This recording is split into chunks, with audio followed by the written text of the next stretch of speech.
مگر صبح میں ایک تقریب میں خود گئی اور میں نے خود اپنی آنکھوں سے دیکھا کہ یہ جو چھوٹے سطح کے قرضے ہوتے ہیں وہ ایک غریب آدمی کی زندگی میں کیا انقلاب لا سکتے ہیں. کیونکہ اکثر جب ہم یہ پروگرام ڈیزائن کر رہے تھے تو لوگ اکثر کہتے تھے کہ 20,000 سے کیا ہو سکتا ہے, 30,000 سے کیا ہو سکتا ہے, 40,000 تو کوئی آج کل اس کی کوئی بکت ہی نہیں ہے. تو میں نے کل جو لوگوں سے باتیں کی, جو لوگوں سے انٹریکشن کی, مجھے یہ کلیئرلی پتہ چلا کہ یہ کتنی اہم رقم ہوتی ہے اگر کسی ایک ایسے آدمی جس کے پاس سرمایہ نہ ہو اپنے چھوٹے موٹے کاروبار بڑھانے کا, اس کے لیے یہ کتنی اہم اور امپورٹنٹ چیز ہوتی ہے. میں کل سے دو تین دفعہ یہ بتا چکی ہوں کہ کل اس تقریب میں ایک اپارا میں ایک چپس بیچنے والے جس کا سٹال تھا, ایک چپس بیچنے والا لڑکا تھا اور اس کو تقریباً 20,000 یا 35,000 کا جب چیک ملا تو اس سے میں نے پوچھا تو اس نے کہا میں چپس کے ساتھ لیمن سوڈا لگاؤں گا اور تقریباً میری کوئی 2,500 ہر دن کی انکم زیادہ ہوگی اور میرے لیے قرضہ واپس دینا کوئی مسئلہ نہیں ہے.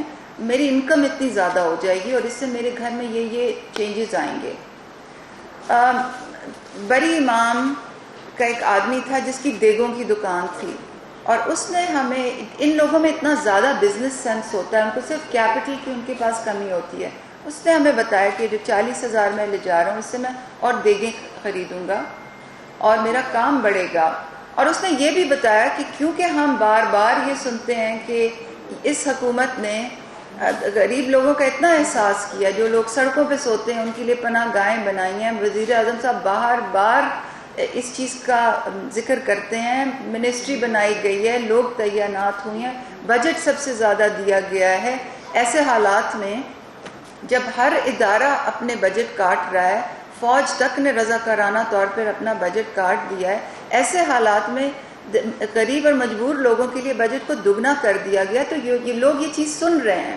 تو وہ بری امام کے دیگوں والا جو آدمی تھا وہ مجھے کہہ رہا تھا کہ مجھے قرضہ تو ملا ہے, میرا کام تو بڑھے گا, میں دیگیں تو اور خریدوں گا, اپنی خریدوں گا, کرائے پہ نہیں لوں گا, مگر میں بھی احساس میں اپنا حصہ ڈالوں گا.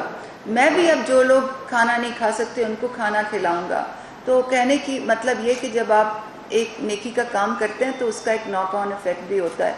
بہت سے ایسے لوگوں سے ہم ملے جو ان چھوٹے چھوٹے قرضوں سے ان کی زندگی میں اتنا انقلاب آ سکتا ہے. ایک ینگ لڑکا تھا جو جس کی بہن کی سلائی کی, جس کی بہن ٹیلر تھی, اس کی سلائی کی مشین ٹوٹ گئی تھی اور وہ 20,000 اس نے لیا اپنی بہن کی سلائی مشین کے لیے. وہ کہہ رہا تھا جو بچ جائیں گے اس سے پیسے وہ میں کپڑوں کا تھان اس سے لوں گا. ایک اور صاحب تھے جن کی ٹیکسی خراب تھی اور انہوں نے کہا یہ میں ٹیکسی سے میری انکم تو بہت ہوتی ہے مگر کیونکہ ٹیکسی خراب ہے اس لون سے میں ٹیکسی کو ٹھیک کروں گا. ایک اور صاحب تھے جن کی چھوٹی سی بیکری کی سٹال تھی, وہ کہتے ہیں میں سامان اور ڈالوں گا کیونکہ اس سے میری آمدن بڑھے گی. ایک اور صاحب تھے جس کی موبائل ریپیئر کی شاپ تھی. مگر یہ تو میں آپ کو اسلام آباد کی کہانی بتا رہی ہوں کیونکہ 391 سیریمنیز سے جو ایک میں گئی صبح وہ اسلام آباد میں تھی. مگر تمام پاکستان سے جو ہمیں سٹوریز موصول ہو رہی تھی, جو ہمیں انفارمیشن آ رہی تھی, جو لوگوں کی ٹیسٹیمونیلز آ رہے تھے وہ بڑے موونگ ٹیسٹیمونیلز تھے.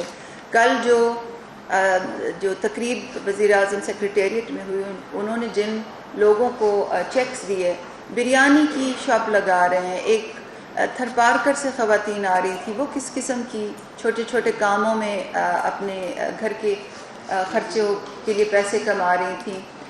کراچی سے ایک خاتون آئی جو جانوروں کے زیور بنانے کا کاروبار کرتی تھی اور میں نے پہلی دفعہ یہ سنا کہ اس قسم کے بھی ہوتے ہیں. سو میں آپ کو یہ سب فیلڈ کی کہانیاں اس لیے بتا رہی ہوں کہ یہ جو انٹرسٹ فری لونز ہیں یہ بہت ہی ایک اہم ایسے لوگوں کے لیے سرمایہ ہوتا ہے, یہ ان کے گھر میں انقلاب لے آتا ہے.